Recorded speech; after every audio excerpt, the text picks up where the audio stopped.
மண்ணுலகிற்கு நீதி தீர்ப்பு வழங்க ஆண்டவர் வருகின்றார்.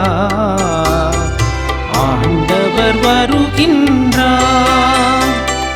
மண்ணுலகிற்கு நீதி தீர்ப்பு வழங்க ஆண்டவர் வருகின்றார். ஆண்டவர் வருகின்றார். வேற்றினத்தாரிடையே கூறுங்கள், ஆண்டவரே ஆட்சி செய்கின்றார். பூவுலகு உறுதியாக நிலைநிறுத்தப்பட்டுள்ளது, அது அசைவுறாது. அவர் மக்களை நீதி வழுவாது தீர்ப்பிடுவார். நீதி வழுவாது தீர்ப்பிடுவார். மண்ணுலகிற்கு நீதி தீர்ப்பு வழங்க ஆண்டவர் வருகின்றார். ஆண்டவர் வருகின்றார். மண்ணுலகிற்கு நீதி தீர்ப்பு வழங்க ஆண்டவர் வருகின்றார். ஆண்டவர் வருகின்றார். இறைமகன் இயேசு கிறிஸ்துவில் பிரியமுள்ள எனது அன்பு சகோதரிகளே, சகோதரர்களே, உங்கள் அனைவருக்கும் நம் ஆண்டவராகிய இயேசு கிறிஸ்துவின் அற்புத நாமத்திலே வாழ்த்துக்களையும் வணக்கங்களையும் தெரிவித்துக் கொள்கின்றேன். இன்றைய திருப்பாடலை பற்றி சொல்ல வேண்டும் என்று சொன்னால், நாம் நம்முடைய ஒரு சில நல்ல காரியங்களுக்கு அழைப்பிதழ் கொடுக்கிறோம் அல்லவா?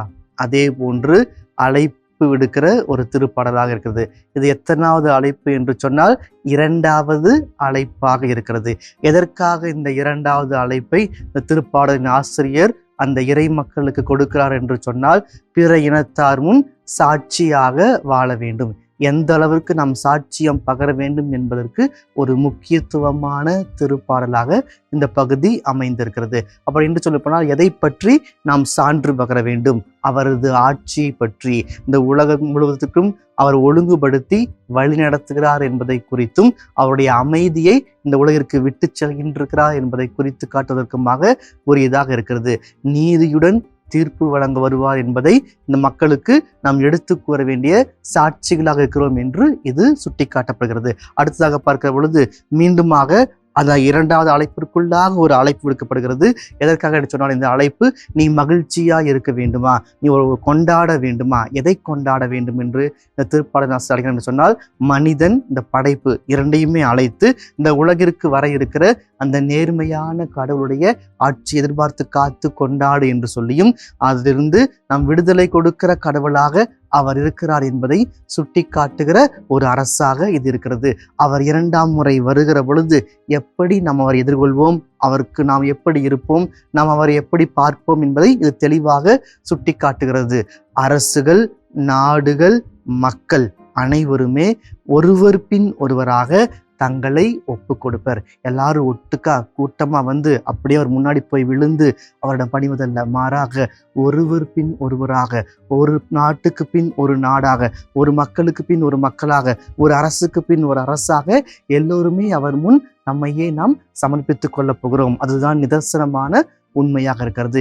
இதை நாம் பிற இனத்தாருக்கு எடுத்து சொல்ல வேண்டும். இந்த உலகை ஒழுங்குபடுத்துகிற கடவுள், அரசாட்சி செய்கிற கடவுள், பாதுகாக்கிற கடவுள் நம்மோடு இருக்கிறார். அவர் நம்மை அழைத்திருக்கிறார், நம்மை அபிஷேகம் செய்திருக்கிறார் என்பதை இது சுட்டி காட்டுகிறது.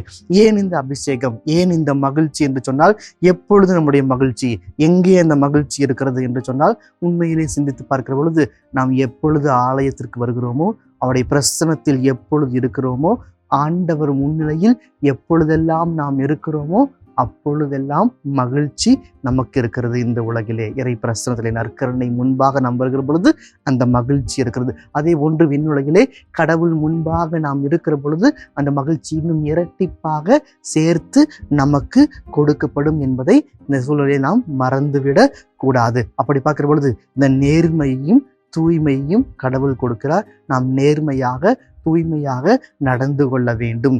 விடுதலைக்காக நாம் போராட வேண்டியதில்லை, மாறாக கடவுள் அந்த விடுதலையை நமக்கு கொடையாக கொடுத்திருக்கிறார் என்பதை இந்த திருப்பாடலானது தெளிவாக சுட்டி காட்டுகிறது. அப்படி மகிழ்ச்சியையும் கொண்டாட்டத்தையும் நமது உலகிலே நாம் எப்படி கொண்டாடுறோம்னு சொன்னால், நம்ம ஒரு திருவிழாக்களை கொண்டாடுகிற பொழுது, நம் புனிதர்களை சிறப்பிக்கிற பொழுது, அந்த புனிதர்களுக்கு வணக்கம் செலுத்துகிற பொழுது, நற்கருணையை ஆராதிக்கிற பொழுது, கடவுளுக்கு தன்னையே முழுமையாக அர்ப்பணித்து நாம் முழுமையாக ஆராதிக்கிற பொழுது இந்த நிறை மகிழ்ச்சி நம் உள்ளத்தில் இருக்கிறது. அந்த நிறை மகிழ்ச்சி ஒருபோதும் நம்மிடமிருந்து எடுத்து விடப்பட முடியாது. நிறை அமைதியை நமக்கு கொடுக்கிறார். அந்த நிறைவான அமைதியாக இருக்கிறது. தீர்ப்பு நீதியுடன் வழங்குகிற கடவுள் முன்பு நாம் முழு அமைதியோடு இருக்கிறோம் என்பதை எந்த சூழ்நிலையிலும் நாம் மறந்துவிடக் கூடாது. எனவேதான் இந்த உலகிற்கு வர இருக்கிறவர், அவர் வந்தார், இனிமேல் மீண்டும் வருவார். அப்படி வருகிற பொழுது நாம் எப்படி அவரை எதிர்கொள்ள போகிறோம் என்பதுதான் இந்த இரண்டாவது அழைப்பிற்குள்ளாக ஒரு அடுத்த அழைப்பாக இருக்கிறது. அதுதான் சாட்சிய வாழ்வாக இருக்கிறது. நம்முடைய வாழ்க்கை இந்த சாட்சியத்திற்கு உட்பட்ட வாழ்க்கையாக இருக்கிறது. சாட்சியத்திற்கு அப்பாற்பட்ட, கடவுளுக்கு அப்பாற்பட்ட வாழ்க்கையாக ஒருபோதும் இருக்கக்கூடாது. சாட்சியம் என்று சொன்னால் நான் சொல்வது உண்மை என்று சொல்லி நாம் சத்தமாக சொல்ல வேண்டிய அவசியம் இல்லை. நாம் சொல்லுகிற விதம், உச்சரிக்கிற வார்த்தைகள் தடுமாற்றம் இல்லாமல் சரியாக சொல்லுகிற ஒவ்வொரு வார்த்தைகளும் அது சாட்சியமான வார்த்தைகளாக இருக்கிறது. ஒரு சில சமயங்களில் தடுமாற்றத்தோடு என்னால் சொல்ல முடியல எல்லாத்துக்கும் முன்னாடி அப்படி சொல்லுகிற பொழுது கூட அது ஒரு சாட்சியமான வாழ்க்கையாக அமைந்திருக்கிறது என்பதை நாம் எந்த சூழ்நிலையிலும் மறந்துவிடக் கூடாது. அப்படி பார்க்கிற பொழுது இந்த திருப்பாடலானது 2 காரியங்களை நமக்கு கற்பிக்கிறது. முதலாவது, கடவுள் நமக்கு செய்து வரும் நன்மைகளை இடையறாது அறிவிக்க வேண்டும். அதுதான், எல்லா நன்மைகளையும் கடவுள் எனக்கு செய்ததை சொல்ல வேண்டும். எல்லா நன்மைகளையும் நாம் பெற்றுக்கொள்கிறோம். பெற்றுக்கொண்ட பின்பாடு நாம் அதை மறந்து விடுகிறோம். நமக்கு நன்மைகளை செய்துவிட்டு கடவுள் மறந்தால் கூட பரவாயில்லை. ஆனால் நாம் பெற்றுக்கொண்டவர்கள் ஒருபோதும் மறக்கக்கூடாது. முழுமையாக அந்த கடவுளோடு இணைந்திருப்பதாக இருக்க வேண்டும். இரண்டாவதாக, வரவிருக்கும் நன்மைகளை உணர்ந்து கொள்ள வேண்டும். இந்த நன்மைகளை நாம் எங்கிருந்து உணர்ந்து கொள்வது? அதுதான் ஒரு சூட்சமமாக இருக்கிறது. எங்கே இருந்து? விண்ணகத்திலிருந்து வருகிற அந்த உதவிகளை மரத்திலிருந்து நாம் உணர்ந்து கொள்ள வேண்டும். அதற்கு எந்த மரத்தடியில் போய் உட்காரணும்? அந்த மரம் எங்கே இருக்கிறது? தேட வேண்டிய அவசியமே இல்லை. கோயிலுக்குள்ள நடுவுல அழகாக சிலுவை மரமானது, இந்த பாடுபட்ட சுருவமானது தொங்கிக் கொண்டிருக்கிறது. அதை பார்த்தாலே போதும், அனைத்தும் நமக்கு விளங்கிவிடும், அனைத்தும் நமக்கு புரிந்துவிடும். வரவிருக்கிற நன்மைகளை அது நமக்கு சுட்டி காட்டும் என்பதை மறந்து விடாதீர்கள். எனவே இந்த கடவுள் செய்த நன்மைகளை அறிக்கையிடுங்கள். வரவிருக்கும் நன்மைகளை உணர்ந்து கொள்ள இந்த சிலுவை மரத்தை உற்று நோக்குங்கள். ஆமென். ஜெபம்.